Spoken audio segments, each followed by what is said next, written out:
بسم الله الرحمن الرحيم الحمد لله رب العالمين والعاقبة للمتقين وصلى الله وسلم وبارك على نبينا محمد وعلى آله وأصحابه أجمعين أما بعد السلام عليكم ورحمة الله وبركاته. This is a reminder that I wish to give primarily to myself and then to my brothers and sisters, and it really is a reminder because the majority of this lecture was presented about maybe 6 years ago or something like that to another audience in Manchester, and it wasn't too long after the events of 9/11 when the Muslims were, in quite a serious state of confusion about their status, about how to resolve the conflict between their identity as Muslims and their status as citizens of a country which had been directly attacked by Muslims in the name of Islam and so on. And the Muslims were obviously holding on to their identity of Muslims, which was of course their obligation, and yet having to try and deal with the conflict of interest, the confusion that was natural at that time. And yet this is a Muslim group, a community that had no other identity, no other social belonging, no other culture, no other citizenship other than the countries that they were in, that they were living in, the Western countries, Britain for us at that time. So they didn't know what to do. And I remember actually a lot of the things that I was having to say in that reminder or that talk were actually quite embarrassing because and difficult for me especially to say, such as we have to be good citizens, or Muslims need to show the community how much they care. What kind of silly statement is that? Of what do Muslims expect themselves to do anyway, as part of their contract with Allah subhanahu wa ta'ala, and of course the agreement with the Prophet sallallahu alaihi wasallam upon entering Islam? We are like that to ourselves, to everyone else. It's just part and parcel of being a Muslim. How without being patronizing, do you tell a Muslim to be an integral member of the community when of course he is an integral member of any community that he lives in? A Muslim, he or she, whoever they're with Muslims or non-Muslims, they're at the very best of their behavior. It is natural. It's really actually, it's actually quite difficult. It reminds me of a comedy sketch which a friend of mine showed me once, where there's an American comedian and this father, he goes up to the comedian and he says to the comedian, he says to him, "I look after my children." And so the comedian turns to him and says, "Well, what the hell do you expect to do? You are a father at the end of the day. Do you want me to give you a medal or something?" This and it encapsulates the issue here. You're trying to tell people to be normal and be good, when of course the people are normal and the people are good. And so it is difficult to tell Muslims to be like that when the Prophet ﷺ, as from the basic requirements of the religion, requests us to be at the very best of our character with Muslims, non-Muslims, our environment, our animals, everything. Our adab with our surroundings is at the very highest level and requirement anyway. So it was difficult. But the reasons that I want to give this reminder again now are for two specific reasons. Number one is I was in London recently for a visit, and we went to a Jum'ah khutbah, and the khutbah was pretty average, to be honest. And I remember listening to the khatib, and he was saying things like be good people and help your neighbors and all this kind of thing. And as you can imagine, I'm saying to myself, well, do Muslims need to be reminded of such obvious things? So in one ear out the other, I suppose. And when I came outside, and the companion that I was with, deep in thought, reflecting and so on. So I thought, what's he thinking about? I said, "You okay?" He goes, "Yeah, I'm just reflecting upon what this khatib said." And I'm thinking, what did I miss that he's reflecting so deeply about?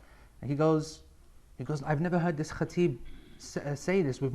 In our community, we've not been given this vision of being good to our neighbors and being good in our community and so on. It's always been about deen, and not about the wider community." I was shocked, I was really shocked. I thought to myself, subhanAllah, have I so misunderstood the Muslim community, the youth of our community, the feeling in our community that they cannot seem to marry together the fact of being Muslim and being a British citizen.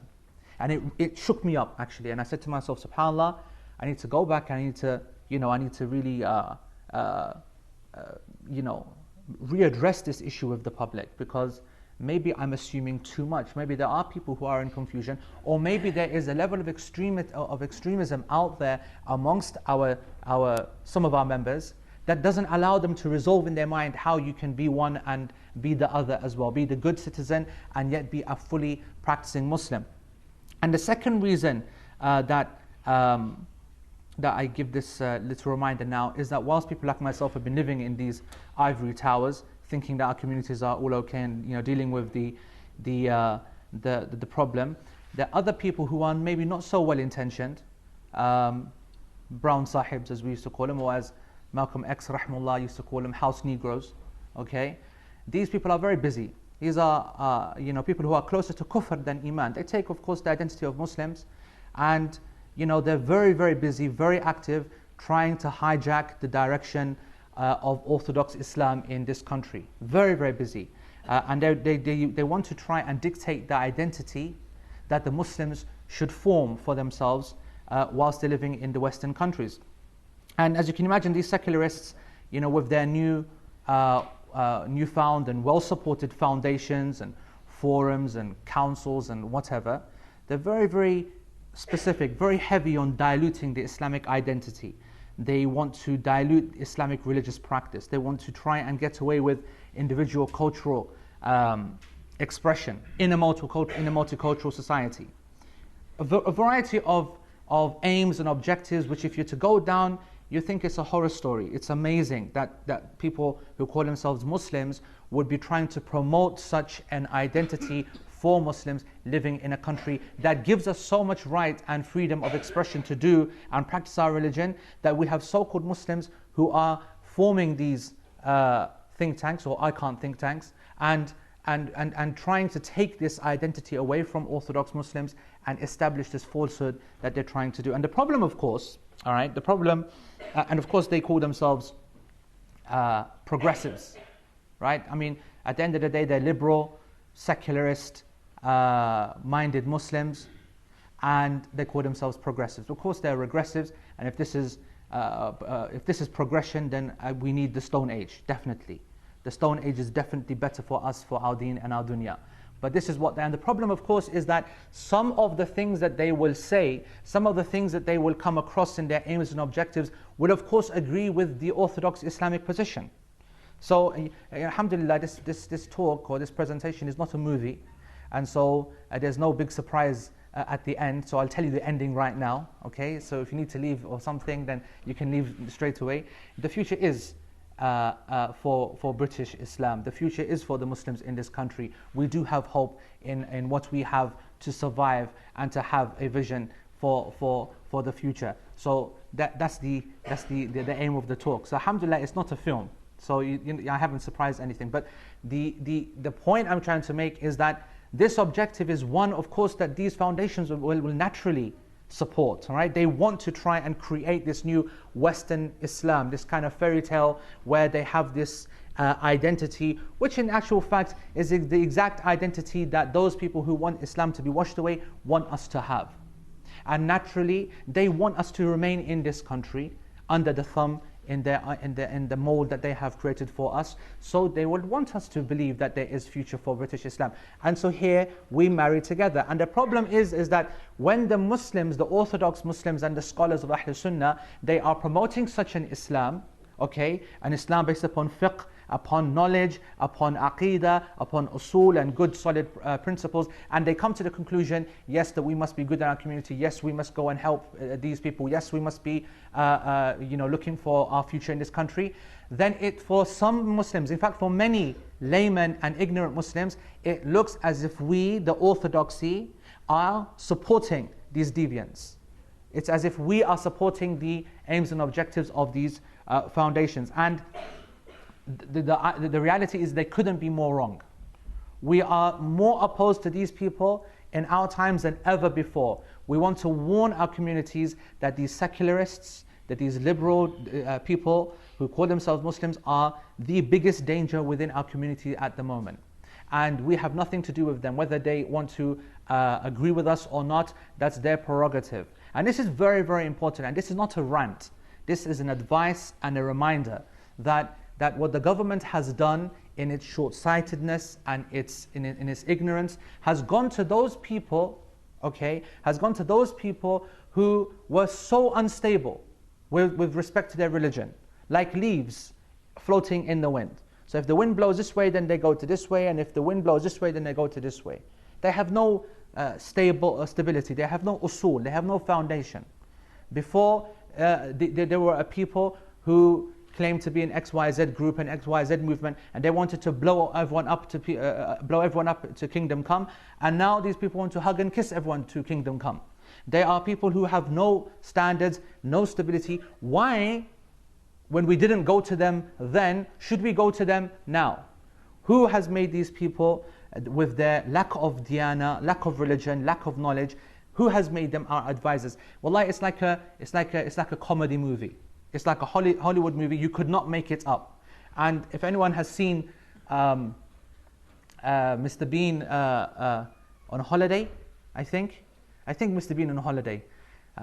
This is the one where he himself in the beginning, he's just the most miskeen of all masakeen. He's absolutely, Mr. Bean anyway, he's big miskeen anyway. But in this film, he's super miskeen. And he's working, I think, in an art gallery, just maybe cleaning or something. And they make him, by turns of events, the world's greatest art expert. They make him go to exhibition and advise us on the world's greatest this and what. It's exactly the same. It's like a movie. They have taken the most ignorant, the most miskeen of our community, the people with the most lack of religion and understanding, and try to give them that power to dictate the identity. That is why we will have to now step up our efforts as the orthodoxy and show what is the foundation for coming to a decision. What is the foundation? What is the basis for saying Hijrah is this or it isn't, and to live in this country should be based upon this and what it shouldn't be, and so on and so on. Based upon the Qur'an, based upon the Sunnah, not based upon desires and upon payday and upon pleasing the paymaster and every other metaphor that you can think of. So these are the two reasons why this talk needs to be given. And ultimately, it will be about, I would say, ultimately it will be about clarifying the concept and the doubts brought up by Hijrah. And Hijrah is a very important concept in Islam. In its legal sense, the word Hijrah means or the emigration from the land of the Muslims to the land, from the land of the non-Muslims to the land of Islam. That is its technical, legal, Shari'i definition, what Hijrah actually is. It's understood that if someone is in a scenario where their religion is going to be compromised, or that to practice the fundamentals is going to be difficult, then this person has to do something, and has to do something quick, has to make some very desperate move, really, to try and safeguard their religion. So one of those things is seen as moving into an area where Islam is spread, where religion is more established, where there is a greater chance of them holding on to the basics of their religion. Now, with the idea that hopefully if I move to a more Islamic environment, it might do the trick. It might make me a better Muslim. It might protect my children from going into deviancy or into corruption, and so on and so on. That's the concept and the idea behind Hijrah. Now, it's important that we understand this debate and don't get caught up into the two extremes, or we don't become too biased. Because this is not a debate of people's desires. This is an ilmi debate. This is a debate based upon knowledge and evidences, and both schools that are calling to a particular opinion are doing so with very good intention. And this issue, or the issue of Hijrah, or the debate of Hijrah, is a relatively new debate. It's something which has been more debated by our contemporary scholars, because Muslims have not for a long time been living in lands that other than Muslim lands, right? That's why it has been a more contemporary problem. The idea that Muslims living in non-Islamic lands might be having difficulty with their religion. So now we need to give them the ruling to come back to an Islamic land. So the discussion and the legal kind of discourse is relatively recent. But of course we know that throughout the 1400 years of Islamic history, there have been incidents of minorities of Muslims living in non-Muslim lands, and the scholars in general didn't have a massive problem with this happening, except that in asl, as a base principle, the status quo, I can say, is that Muslims live in Muslim lands. Muslims live in a place where the adhan is called and everything comes to a stop, and we can go and pray, and then we can go back to work, and where the celebrations are done together, and where the acts of ibadah are done together. And this is under the general kind of principle that acts of worship, when done in congregation, are easier. It helps the people, right? The salah in congregation, it's easy to pray, isn't it? You just stand up and pray. And we know that, for example, it's just human nature. To pray sunnah in the masjid, 2 sunnah or 4 sunnah in the masjid, is not too difficult. But if you say to yourself, you know what, I'll pray it at home. When you get home, how many things then suddenly pop up? And then how often do those 2 or 4 sunnah get done? It's because in general, the acts of ibadah are easy in community, easy in a better Islamic environment. Look at Ramadan. Why is the community so strong? Why is the deen so strong? Why are people's iman, why is the level so strong? Because when everyone's doing it together, everyone is focused, the community working together, and the environment is like that, it becomes easier. So clearly the status quo is that the Muslims in general live in Muslim lands. Now, as for a ruling in terms of what is halal and what is haram, then Hijrah becomes an absolute obligation. An absolute obligation upon the Muslims who cannot fundamentally perform their religion. And this is because what Allah subhanahu wa ta'ala says in Surah An-Nisa, the translation of, verily, as for those whom the angels take away while they are wronging themselves, they say to those people, فِيمَا كُنْتُمْ, in what condition were you? What's going on with you? They reply, كُنَّا مُسْتَدْعَفِينَ فِي الْأَرْضِ, we were weak and we were oppressed in the earth. They say, and the angels will then say to these people, was not the earth of Allah spacious enough for you to emigrate therein? Was it not big enough for you to go and to a different place, to a land of Islam or to a land of a greater security? And then Allah then finishes off the ayah and says, فَأُولَٰئِكَ مَأْوَاهُمْ جَهَنَّمْ وَسَاءَتْ مَصِيرًا. Those will find, these people will find their abode in hell, and what an evil destination. So this ayah establishes the obligation upon those Muslims who are not able to perform the very basics of their religion, that they must go to a different place, move, do something to go back to their base level of religion. This is the ayah which establishes the obligation. This is where you will always hear the argument of Hijrah is an obligation, brother and sister. Hijrah is an obligation. This is the basis to understand. Now, what we need to do is to look at this and see, is this really the case for people like us? What are the details to this general ruling? The Mufassirin, the people who explain the Qur'an, tell us that this verse, in principle, refers to those Muslims who are fighting against the Islamic State itself. So the Islamic State is at war against the disbelievers, the polytheists at the time, of course the Quraysh, and the Muslims at that time who are with the Quraysh, who are claiming this weakness and this oppression and this inability to effectively come and help the Islamic State itself. So that's the first thing. So what we can say is that this verse is a severe warning. If we're going to take a balanced, if you like, interpretation, that this verse is a severe warning for all Muslims who live in non-Muslim lands, like ours, to assess our own roles and our function in these societies, what we're actually doing or not.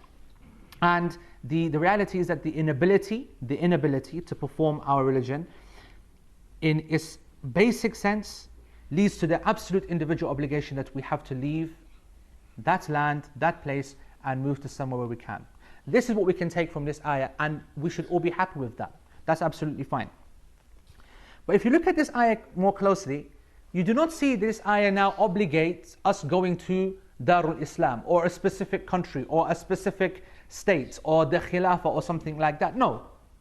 This ayah does not have any evidence in this to show that we must go to a specific place. No, rather it obligates that we get out of here where we cannot practice Islam and to go to a place where we can, where our deen is safe, where we can preserve more, if not all, but more than what we've been able to do in the previous place. This is what we can, when we are being fair and being equitable when it comes to interpretation, this is what we can take from the meaning of this verse. Also, you will not see a single evidence to show that the Sahaba radiallahu anhum, when they did this, and of course they did, right?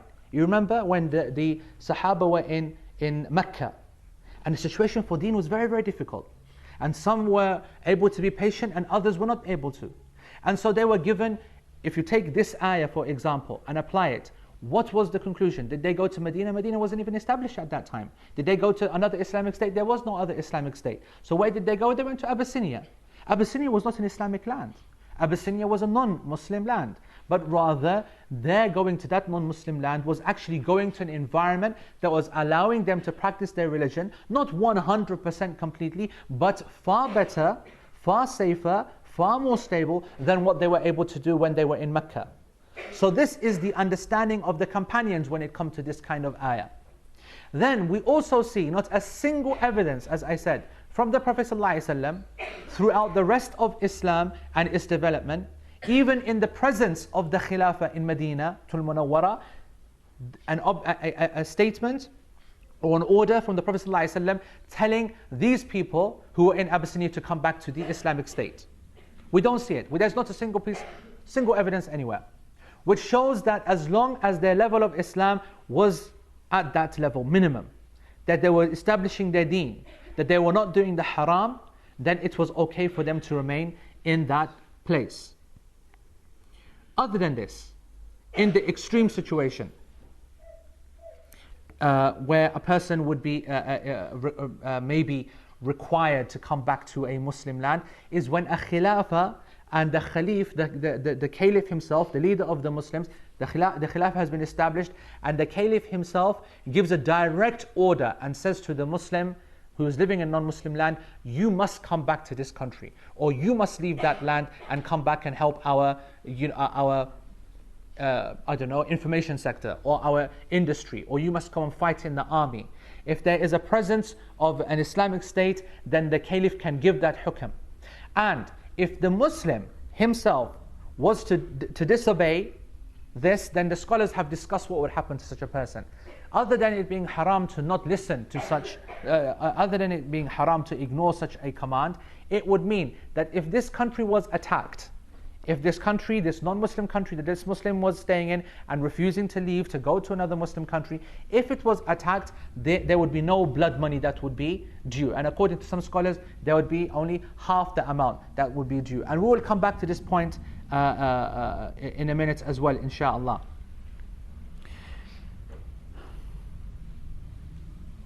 I've given you the example of a khilafah. I'm just trying to, if you like, I'm trying to give as much support, because I like to do that. I like to be able to, in my mind certainly, and everyone who is a student of Sharia should be wanting to try and exhaust all of the evidences for each position before they come to a conclusion. I'm giving you the example of a Khalif, okay, of the leader of the Muslims, Amir al-Mu'mineen, saying to you, you must come to this Muslim country and leave that non-Muslim country and help us. Okay? I'm giving you that example. That example is now, not only is it not applicable now, can we find any Muslim country that is opening the doors for the Muslims to come back today? Can we find that in any, even obviously we have to use the word Muslim in inverted commas if you like, because we are dealing with Muslim countries who are run by the most barbaric, secular tyrants. Tyrants is the only word that we can use for them.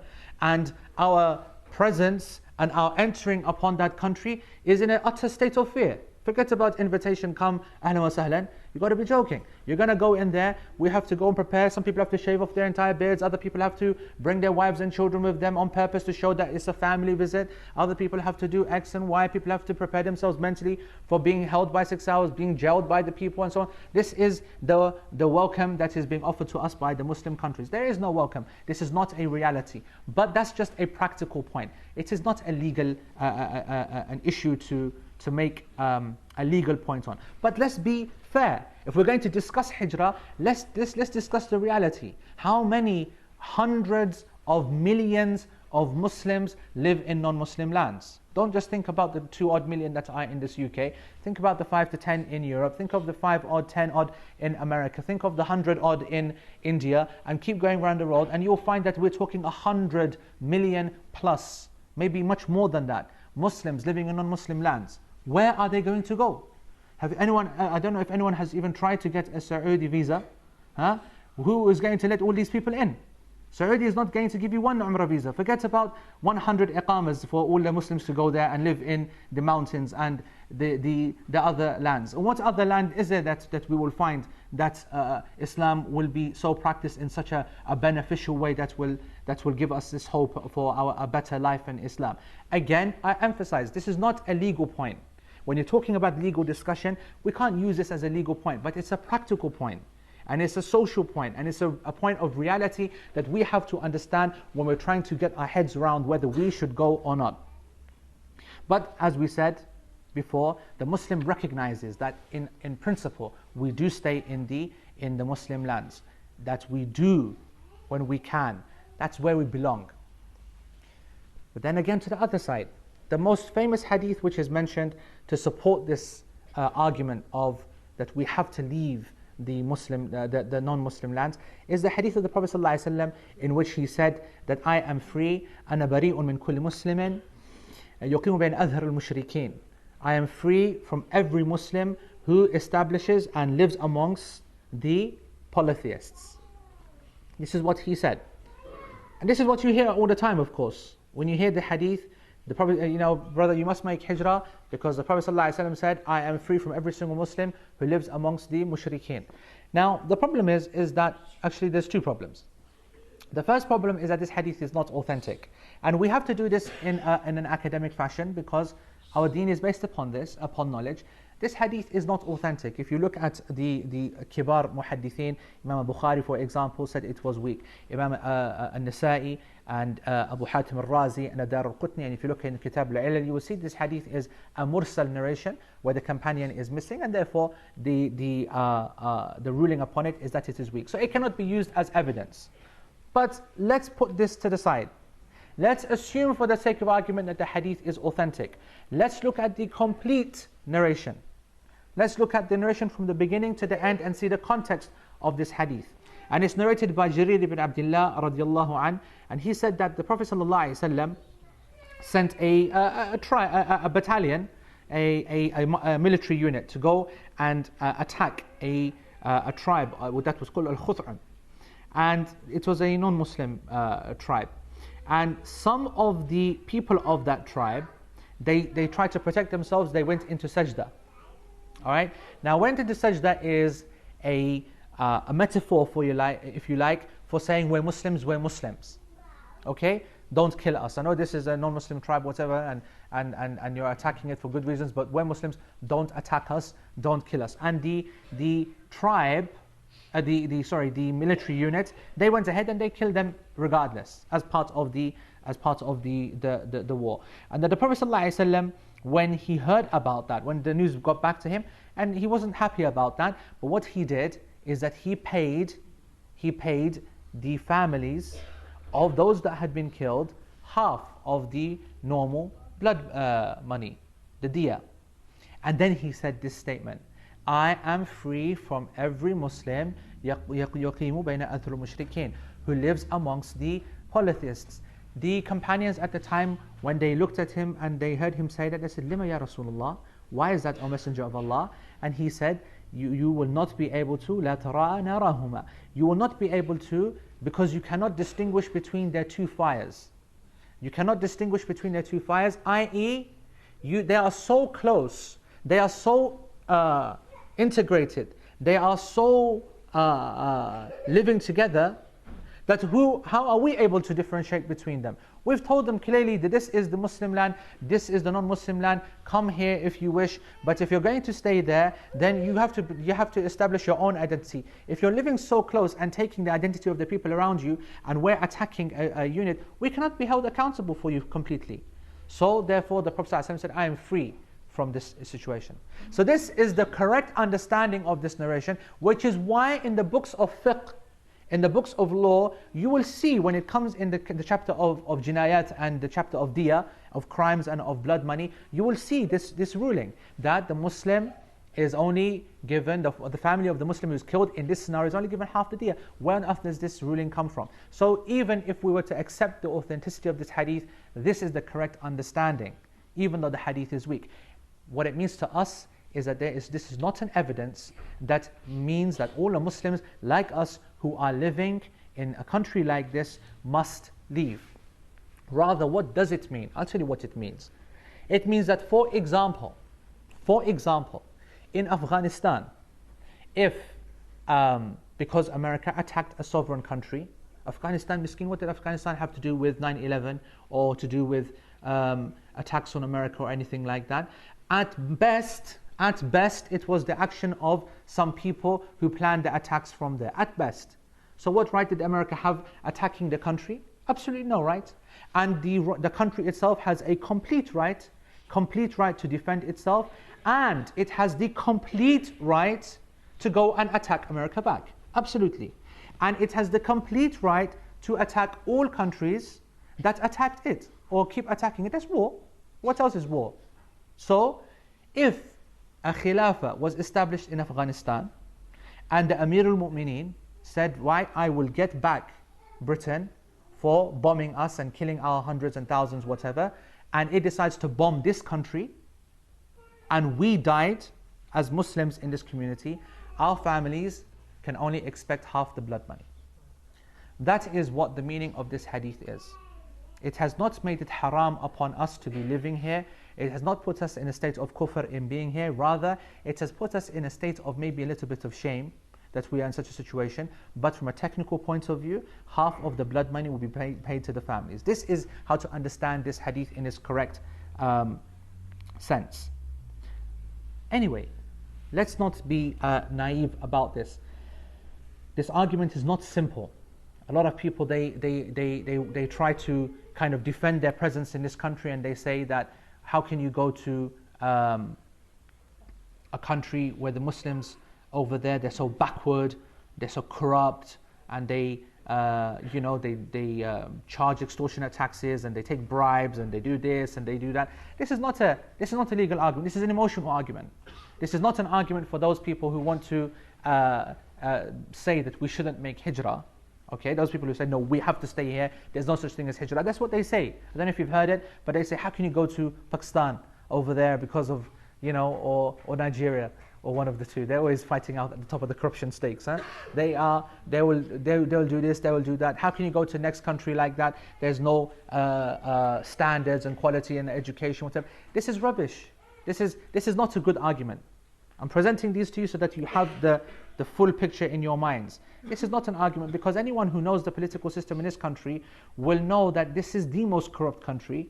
It has the most bribes going on, the most underhand dealings going on. The political process in this country is full of favors and backhanders and so on and so on. If anyone reads Private Eye, okay, have a read of Private Eye just 1 week, and you will be amazed how people get themselves into one department and then get over from their little stint in parliament and then move on to become chief executive of XYZ defense company and company supporting this arms and supporting that and whatever. It's unbelievable. Don't wake up and smell the coffee. Don't just blame the Muslims because the miskeen frontline soldier is the one who gets paid £10 a month and he is taking £100 from you as a bribe. And so because you see it, this is the bribery. No, the bribery and the corruption that goes on in countries like the UK here itself and our MPs and so on is hidden, is behind, and we don't see it. And it is a bigger magnitude, high amounts of money, and a much more serious level of fraud. So we should not use this argument in any way. Again, at the same time, to support those people And you can see I'm playing a tennis match here. I want to play that tennis match. I'm going to keep putting it from this side to this side. Again, look at the issue of the basis of the argument of those people who want to make us to make hijrah. Are they some kind of psychopaths? Do they want us to go leave this country for what kind of reason? What kind of reason? Only for our benefit. They don't want us to, they're not going to get any extra money for making us leave.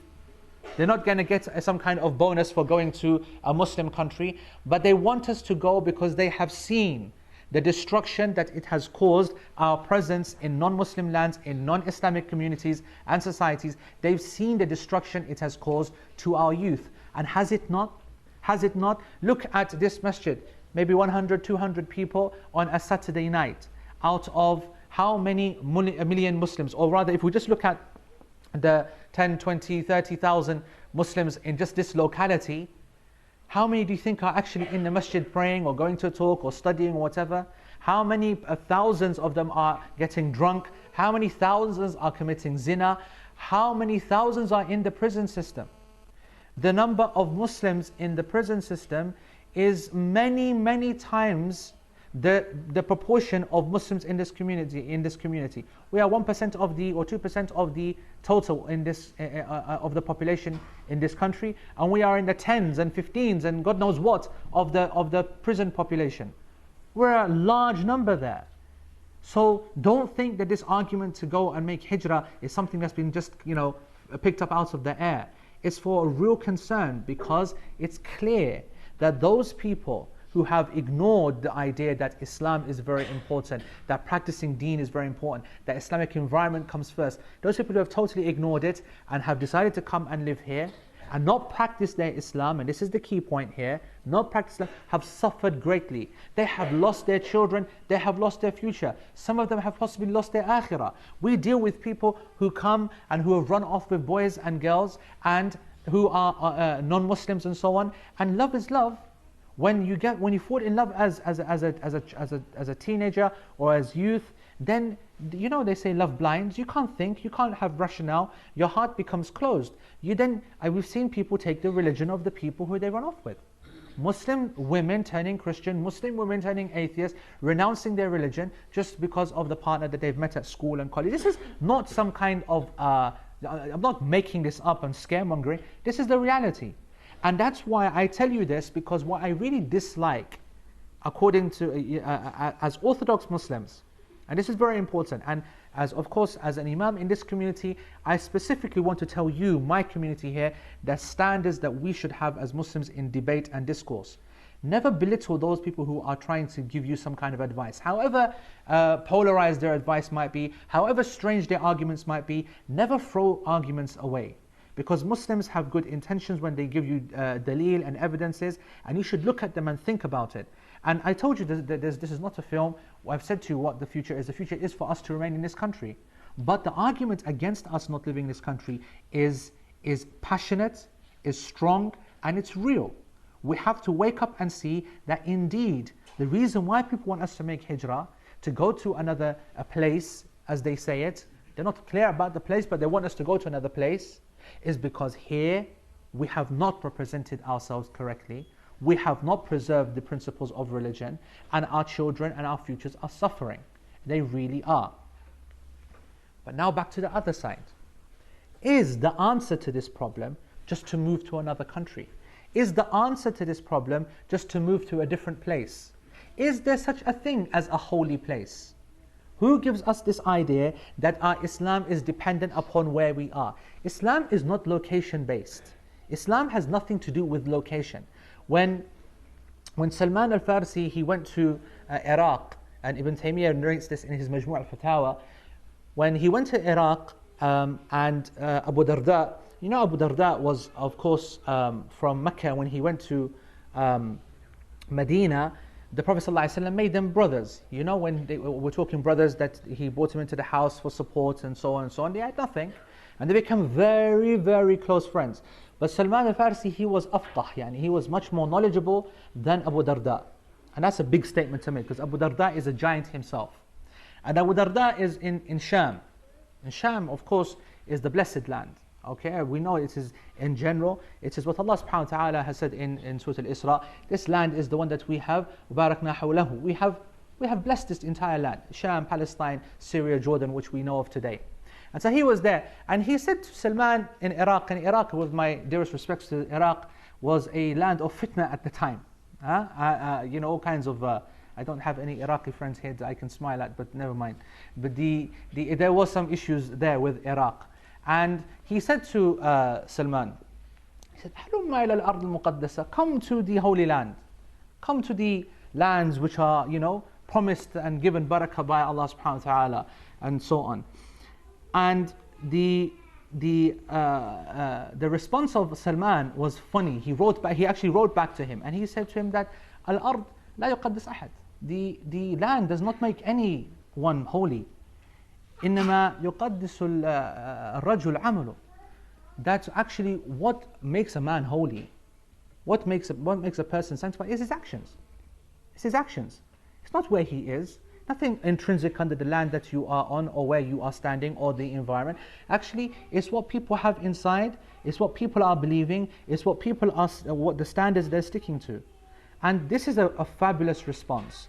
Not a response we want to beat everyone else with, that comes to us with the Hijrah argument. No, it's a response that requires reflection. It's a response that makes us understand that Umar bin Khattab, when he said that the little bit of worship in the time of fitna is more beloved to me than the normal worship.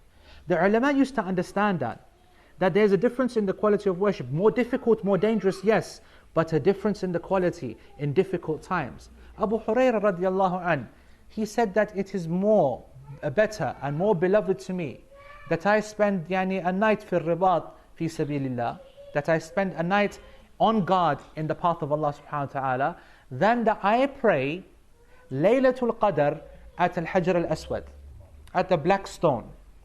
Okay? Think about that. One night in some next country, some next place, just, out there listening to the Amir, difficult situation, doing maybe a little bit of dhikr, just keeping things, down, as they say, right? Keeping things under control, not doing anything amazing, not salah, or not qur'an, or not even fighting, just ribat, just guard, just, following the orders of the one who has told him just stand there. Okay? Better for me than to pray Laylatul Qadr, the whole night of Laylatul Qadr, and it is khayru min alfi shahr, 1,000 months of worship, and not just in a place, but where the salah is 100,000 times rewarded, at the single most holiest place that we know, Al-Hajr Al-Aswad, because it is part of Jannah. It has come down from Jannah itself. Okay, and there's some debate about what is the most holiest place in Islam, whether it's the Rawdah of the Prophet ﷺ, because it is a garden of paradise. But the point is not lost, right? The point is that our actions and our deen is not established upon location. It's established upon condition, upon environment, upon how things are going, how things are easy, how things are not. And this is the deep understanding that we have to be able to have confidence in. This is why we say hope or hijrah. We do have hope as a community. For British Muslims and Muslims in all of the Western lands, what we have to focus on is our Islam. Yes, we can also start to give our evidence now some support. We can now start to get the ball rolling. Yes, in this country we get more freedom to practice Islam than many of the Muslim countries. I don't need to tell you, some of you are from these countries. I have many Tunisian friends, for example, who can't go to Salatul Fajr in the Jama'ah. They can't go to the masjid to pray Salatul Fajr. They get locked up, arrested and tortured. They are Muslim countries that do not allow their women to wear hijab. The mind boggles. The mind boggles. A woman, she wants to cover her head because Allah subhanahu wa ta'ala told her to do so, and the Muslim is saying to her, you cannot. And they want us to live our Islam in such a country, or other countries that we can't get into. And what I'm trying to say is that this argument will keep revolving around and around if we keep leaving it to these things. Rather, we have to focus upon our Islam, and Islam which, for the people who recognize, and this is now to look at the vision for hope for ourselves in the country that we're in. If you look at what Allah subhanahu wa ta'ala has decreed for the believers in the Qur'an, a deep appreciation of the Qur'an, you will see almost as if Allah subhanahu wa ta'ala is supporting the idea. for the Muslims to be free and unrestricted, for their deen not to be restricted and to be just specified to one land, but for the world. And Allah subhanahu wa ta'ala promotes travel in the Qur'an. Allah subhanahu wa ta'ala gives concessions for the people to go and do and see and spread and call the people to Islam and fight and defend and everything. It's all about being easy and wide. The magnanimity in Islam is there in every aspect. Just for example, look at Surah Al-Ma'idah. When you see all the concessions that Allah subhanahu wa ta'ala, as our teachers told us, look at the concessions which have been given to the Muslims with respect to the food of Ahlul Kitab. The food of Ahlul Kitab and the women of Ahlul Kitab. The Jews and the Christians. Now, yeah, of course, the Muslim lands did have non-Muslims living there. Jews and Christians who had food and had women and so on and so on. But the reality is that they were small, right? Such a concession is almost as if like indirectly saying that go in the land. And you will come across situations where you can't find halal meat shop. You will come across the situations where you will not find enough Muslim women to start communities and establish families and so on. So it's permissible for you to marry from the people of the book, and it's permissible for you to eat from theirs. And for them, it is permissible for them to eat from your food as well. To show this kind of this kind of general community building and this general kind of Islam spreading. And the ahadith on this particular subject, there are many ahadith which talk about Islam spreading throughout the world and the need for and the call for da'wah and so on. And we know that in a narration, a very nice narration that the Prophet ﷺ was reported to have said, narrated by Imam Ahmad, is that al-biladu, he said, al-biladu biladullah, wal-ibadu ibadullah, wa haythuma asabta khayran fa'aqim. The Prophet ﷺ said that the lands are the lands of Allah, and the servants are the servants of Allah. So wherever you come across good, then stay there. This is a general principle, and I suppose if you want to see the single most specific narration which is used in this discussion, and I'm happy to use it as well, it is the narration of Fudayk radiallahu an, a companion who was in is among his people who were non-Muslims. And it's interesting for us as Muslims, citizens in a non-Muslim land, okay? We have many non-Muslim friends, okay? We have many non-Muslim friends. And you know, I mean, just to give you an example, I work with non-Muslims, as virtually all of us do. And when you're speaking to them about general things in the community and so on, they will say to you that, we used to have really nice Muslim neighbors and they moved away. Oh, I know so-and-so Muslim. So even when you're talking to them, they have the same kind of love and appreciation for us as we do for fellow citizens. It's just part and normal. And in this narration, Fudayk, his tribe, and it was a non-Muslim tribe, they liked him. And he was stressed. Fudayk was stressed because some Muslims came to him and said to him it's haram for him to stay with the non-Muslims. So he didn't know what to do. He said, how am I going to now get out of this? These non-Muslims want me to stay, and I am now being told I have to go. So what did he do? He then came, and these people, what did they say to him? In the narration which has been narrated by Ibn Hibban, and it's authentic inshallah, although there's discussion over the authenticity of the hadith, they actually said to him, listen, we don't want you to go, and if you want to practice your religion, then we have no problem, we'll let you practice your religion. SubhanAllah, it's like almost exactly like we're being told in our scenario, all right? But he's being told, he's got doubts, and so he goes to the Prophet ﷺ, and he said, Ya Rasulullah, they claim that the one who doesn't emigrate is destroyed. Halak, yani. He is going to, if he doesn't go to the Muslim lands, he'll be destroyed. So what do you say? The Prophet ﷺ said to him, Ya Fudayk, establish the prayer. Okay, he tells him directly, stay away, wahjur as-su'. Make hijrah from su'. Don't make hijrah from the land, but make hijrah from sin. Stay away from sin, and then live in the land of your people wherever you wish. And this is what he went back and he did. He went back to live with his people, they allowed him to practice his Islam, and it carried on. There was no problem there. This is as if to say, this is the model for our community. Yes, hijrah is an obligation, and we come to now really the title of the talk. Back to the title in conclusion now. We come back to the title of what we were presented. Muslims in Britain, Hope or Hijrah. Let's take the second word. Hijrah, yes, it's our trump card. It's a trump card for the Muslims, that they recognize that if they need to go, then they have to go. And it will be naive of Muslims, even if they are converts or so on, to just think that their future lies here and nowhere else. For like the British, the South Asian kind of community, Muslim community, they have no problem because they all know someone back home somewhere, right? And in fact, all the foreigners know somewhere back home. In an absolute emergency, theoretically, you could go back to a different place and live if you got kicked out one day. And it is not being silly to say you could get kicked out one day. In fact, it would be anti-Islamic, against the qadr of Allah and against wisdom, to say that we are here forever and ever and ever. Because we've seen in our lifetimes, you do not need to be 50, 60 years old, you only need to be 20, 30 years old to see in our lifetimes what happened in Bosnia and what happened in Herzegovina and Serbia, where the people who thought that this is what it was and their neighbors turned upon them and they slaughtered them in the greatest massacre, ethnic cleansing as it was called, that we've seen since the Holocaust. Something unbelievable. And it is real, it is true. And you look at commentators in the political world, and they believe that it is something which could definitely one day happen in England. There are non-Muslims who are already saying that this is what could happen one day in England. So we shouldn't be so absolutely secure. It should be a thought in the back of our minds that we don't put all our eggs in one basket. And the Muslim, we know, the Prophet ﷺ said, be in the world like a traveler.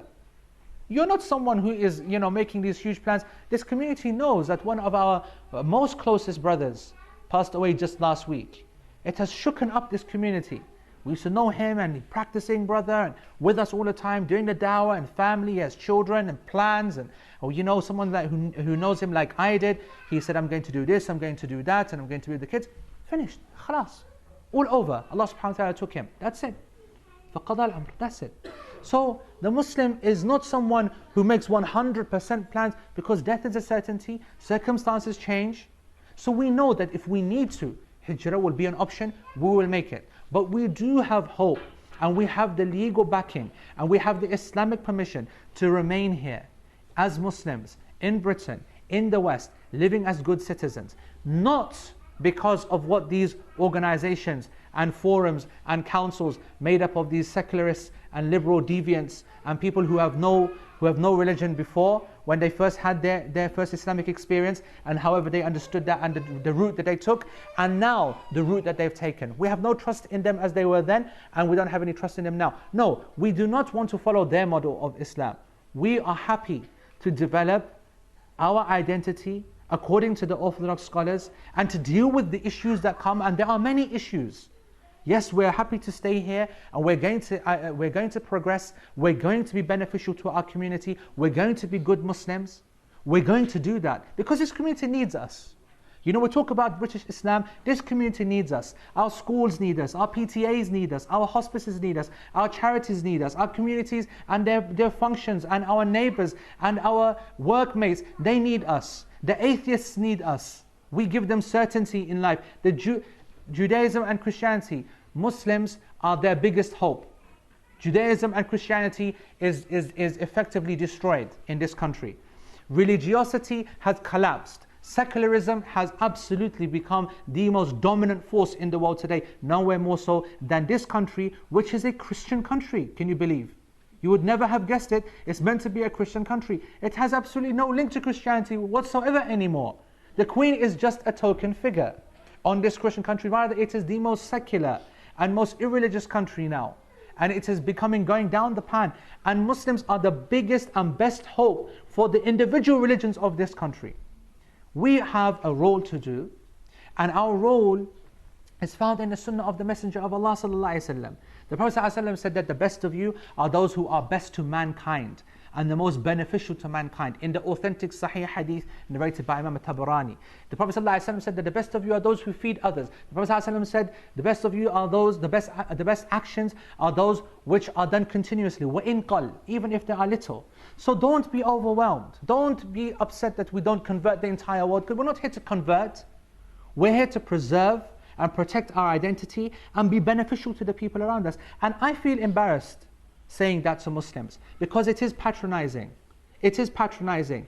You don't tell a Muslim, listen, someone opens a door, say thank you. That's how you speak to a child. The Muslims are on a higher level, a higher moral plane, a higher level when it comes to akhlaq. The Prophet ﷺ said, the best of you are those with best akhlaq. That is what we give to our community. This is what we're bringing to the vision of our future. That's what I wanted to say. I mean, there are many things actually, there's pages and pages actually I wanted to tell you about, and I'm sure that there's plenty of questions and answers because there's challenges. This is not going to be easy. We have, our only way to survive is going to be as a unified Muslim community, and we're not unified at all. We're not unified. What made me laugh the other day is I saw a new, everyone has a new initiative these days, and there was a new Muslim unity initiative, and the symbol for the unity initiative was a crescent. And I laughed. I said, subhanAllah, of all the things they chose for unity was the hilal. The one thing that we are most, differing over day and night. So this is the sign of Muslim unity. You can see that's doomed before it starts. So I mean, one thing is that question: how do we work together as a diverse community, different madhahib, different theological schools of thought, to come together? How do we start to understand that these differences are acceptable, these are unacceptable, these are painful, we'll swallow them? How can we be strong? Because that's an absolute necessity, to be unified firstly as a Muslim community. Before then we start to then deal with what we can do, what we can get away with, what is haram when it comes to mixing and interaction, and what is permissible. How far can we go in fraternizing and socializing with these people, and how not? These are real problems that we have. These are real issues. We want to be a community to this country that gives more back than what it takes. At this moment, it's all take, take, take. We are people who have been given concessions after concessions after concessions. And I'm not talking about benefits, and I'm not talking about double stamp duty exemption either. We have a greater role and a greater vision to be real members of this community. And it's something that we have to step up to do. Not at the diktat of those who are deviant and who are trying to undermine our Islamic identity. Because our Islamic identity is what protects us and what gives us hope for al-akhirah. But for this dunya, as we continue to struggle, it is our deen, it is our scholars, it is Orthodox Islam, it's what we signed up for when we tick the box Islam. And that's what I really have to say for now. Maybe if we have time, take one or two questions, perhaps. وأقول قولي هذا استغفر لي ولكم وسبحانك اللهم وبحمدك أشهد أن لا إله إلا أنت واستغفرك اللهم وأتوب إليك وجزاكم الله خير. يا زيني هب النسيم والليل بوى الظلام. The brother said, we're not talking about the legalities of it, but we're talking about the practical advice, I suppose, about those people that can go to the more modern kind of Muslim countries, the kind of new buzz thing at the moment, the Malaysias, the Abu Dhabis, the Dubais and whatnot. Now, you can take this lightheartedly or seriously. Lightheartedly, then they're about the most un-Islamic countries I've ever been to in my entire life. But I mean, my experience in Dubai and Abu Dhabi, and not just my experiences, but many people who went out in the Hijrah dream, if you like, and who are suffering, or their deen has gone down, or they've come back, is countless. Probably more have come back than have stayed. But that's not a legal point. That's not a legal proof. But we're not talking about legal proof, so we're just talking about personal opinion. The issue is it's permissible, of course, and a person, inshallah, who did such a thing would be rewarded for his intention. The question that I want to ask is this: is this a vision for the development of a community in a place where he himself does not have the community to develop? He can develop a new community with those people there, that's fine. The issue is that an option for such a large community like ours? Is it the way that we want to go forward to get everyone out? Or is it that we want to try and bring that kind of Islamic benefit that we have here? That's the first question I would put out. Secondly, there are Islamic schools in this country. I don't send my children to some of the Islamic schools here. In fact, I don't send them to Islamic schools. I have more confidence in the non-Islamic school and the ability of my wife and myself to deal with their Islamic requirements.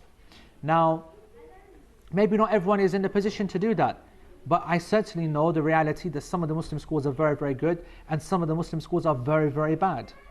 What I want to say is that when people, and this is a really important point I want to emphasize to everyone, when people try to take themselves out of the equation, then it spells disaster wherever you are.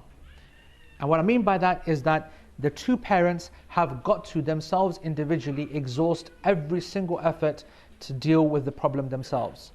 What I mean is that people, when they generally argue for the Muslim country scenario, because of Muslim schools and because of X and Y and Z, again, it's put them in, they'll deal with it. Okay? It's the same situation here in this country. We have a problem with the quality of our children because the mosques up and down the country between 5 and 6 are dumping grounds for 150 kids with one miskin Maulvi, right, who can't himself recite Qur'an properly, who the only way of controlling such a mass of people is to pull out the stick, right? And you have a small group of people who the only thing they take from that experience, daily experience, is a chill with his mates, discussion, chewing gum, swapping of football cards, a whack here and there, and not much learned afterwards at all. The parents, what have they taken from it? I've done my Islamic duty. I have given my kid the Islamic the education that they deserve. And someone made this point to me yesterday. I was in a masjid yesterday where the kids were praying Salatul Asr at this time, and they were making a lot of noise because the Imam wanted them to join the Jama'ah. And he turned around and he said, the brother said to me, he goes, "This is unacceptable, all these kids here. Unacceptable. Where are the Muslims, parents who have left their children? Why are they not telling these kids any different?" I said to him, I guarantee you, I said to this brother, that there is not what we call a practicing parent amongst all of these children here. Because the practicing parents don't dump their children in dumping grounds like that. This is the unfortunate reality that the masses have to resort to because they don't have the ability or they don't have the will to. They don't want to invest the time, they don't want to educate themselves, they don't want to put their hand in their pocket to bring proper people out to themselves. That is the reality. You do not find practicing parents leave their children in that 5 to 6 hour class. They know, they don't want to. They know what's going to be learned there and what happens. So what I'm trying to say is that I'm building up an image. I'm building up an image where it says that I don't see the solution as running away to other so-called Muslim havens. I see the solution as the Muslims, wherever they are, becoming strong, becoming unified, and taking full accountability themselves, educating themselves and practicing their deen as Allah and His Messenger has asked for. And I think, Wallahu A'lam, that when the Muslims, they prioritize this themselves, wherever they are, there will be a force for any single community or nation or society or community on the face of this earth. Wallahu A'lam. I really believe that. Wallahu A'lam. If you were to make a hijrah to another country, what country would you advise us to move to and why? Pakistan, of course. If one chooses not to make hijrah to an Islamic country and they choose to remain and live in the West, would it be wrong for one to live here? No. The answer to that. Then they say they practice their deen but not actively go out there and do da'wah to non-Muslims. You know, because of the length of time, I left out that entire section about the da'wah to non-Muslims. I want to say this, that da'wah in a general sense is an obligation, but no Muslim in this community should buckle under the pressure that I haven't gone and converted a Christian today. Okay? This is something which Allah subhanahu wa ta'ala, لا يكلف الله نفسا إلا وسعها. He does not burden a soul more than it can bear. And not everyone is a scholar, and not everyone is an activist, and not everyone is an expert in the comparative religion sciences. But what you have to do as a bare minimum is to live your Islam to that level, which itself is a da'wah. Now, we don't expect people to go out there and engage in Tawheed with every single person. Although if you can, and if you do, then you'll be seen as the highest and the most deserving of the people to remain in a place like this. And you should do that. You should try and aim for that. But for the Muslim, I don't think that he needs to worry about that. It is not the aim of our existence in this country to go and convert every other person. That might sound strange, but it's not. It's not when just to think about it. When it comes to Judgment Day, when it comes to the Aqeedah which enters us into Islam and what takes us out of it, did we go and convert XYZ people is not a question that will determine your Jannah and your Nar, and it will not determine your Iman. It will determine your daraja of how good and strong a Muslim you are, how much confidence it gives you in this community. It gives you the vision to help your community in the long run, but it is not a defining factor between Iman and Kufr. We continue. As a mother whose daughter has started school, I have many issues to face as she grows up in the UK. Sex education is one of my biggest fears. Many families with girls start migrating back to their ethnic countries to protect their daughters. I'd appreciate your input. Hijrah or hope? Jazakallahu khair. Allah barik feek. This is, of course, a very important question. Clearly, our daughters are a major issue. Clearly, they are. I have to say this much, that the reality of the matter is this, is that to try and this is a personal opinion, because here there is no necessarily the Sharia says one or thing or the other. We're in a situation, our daughters, our sisters, they need to be educated. And sex education is part and parcel of what life is about. If you have the ability and you find out that the syllabus is going to be taught in a particularly crude way and so on, then you can ask and make representation for your child to be removed for that part. If you believe that it is in a good and objective and scientific and non-crude and standard kind of fashion, then you need to start to become realistic and recognize that what this is going to need from you is better quality parenting, higher quality parenting.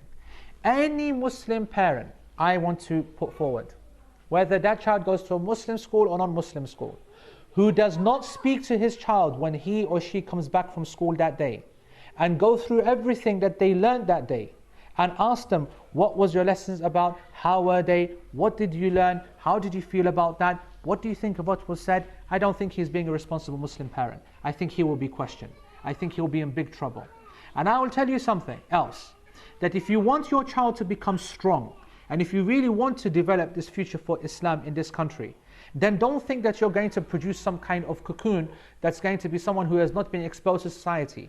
The reason, and I want to put this forward, that we are currently blessed and benefiting from the greatest sahwa, Islamic revival that we have seen in many, many years, amongst the generation that we're talking about, the youth that we see, the late teenagers, the 20s, the 30-year-old people who are practicing the Islam so strong, so much quality, so much scholarliness, so much confidence, is because they are people who have gone through the system, understood the system, seen the arguments, and had it presented to them, and defeated them intellectually. This is very important for us to help our children do that. That's my own personal opinion. I think that the onus is upon the parents to step up. We are not going to be able to not see our children, not make our children see the billboards and so on. I'll give you an example. What happened to my child the other day? He's 7 years old. He goes to an Islamic Arabic after school to learn Arabic, just a couple of hours a week. It is a very, very well organized. The brother who runs it is sitting in front of me, so I have to be careful. It is very, very organized. It has practicing teachers, practicing everything. He went into that school, they're in year 2, little kids, and they come across a copy of The Sport, this tabloid which is like a pornographic newspaper. So they picked it up, they opened it, and they see this woman who's naked. And one kid goes, oh my God, this is my son's telling me, Eesa saying to me, Eesa started saying shame, shame, shame, shame, because that's what he's been told at home, that he doesn't go around naked. When he sees his younger brother, he says to him, shame, shame, shame, shame, right? So he says shame, shame, shame, shame, and the other kids, they went straight to they collectively took it to the teacher. They said shame, shame, shame, shame. The teacher, she took it up, ripped it up, and said that's very bad. What's the point here? The most protected, the most Islamic environment is not going to be free of this challenge. Rather, we need to educate our children in a practical way what to do when they are faced with these situations. And they're only going to be able to know what to do if you show them or explain to them what they've been exposed to, and explain to them the antidote or the solution or or how to get out of that problem. I strongly believe in that. I strongly believe in that because I want to hold every parent accountable. I believe that the parents do not do enough, do not get involved enough, and I believe that they are very happy to push over responsibility. Wallahu a'lam. We can't answer these 2 questions that are remaining. As I said, if you want to email them to study@cmatrust.org, inshallah, I will try within a week inshallah to respond back to them. Wa jazakumullah khairan wa barakallahu feek.